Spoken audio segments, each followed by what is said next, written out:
Pregnancy confirm झाली, पण आता दिवसभर मळमळ, थकवा आणि ब्रेस्ट पेन सुरू झाले?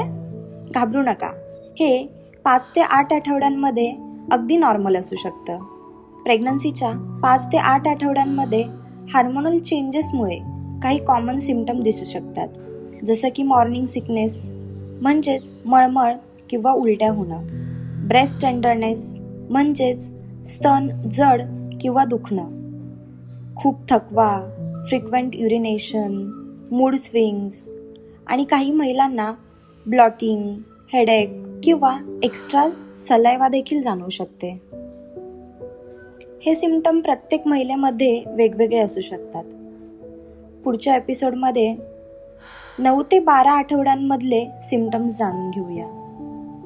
फॉलो करा, म्हणजे या प्रेग्नन्सी सिम्पटम सिरीजमधला एकही एपिसोड मिस होणार नाही.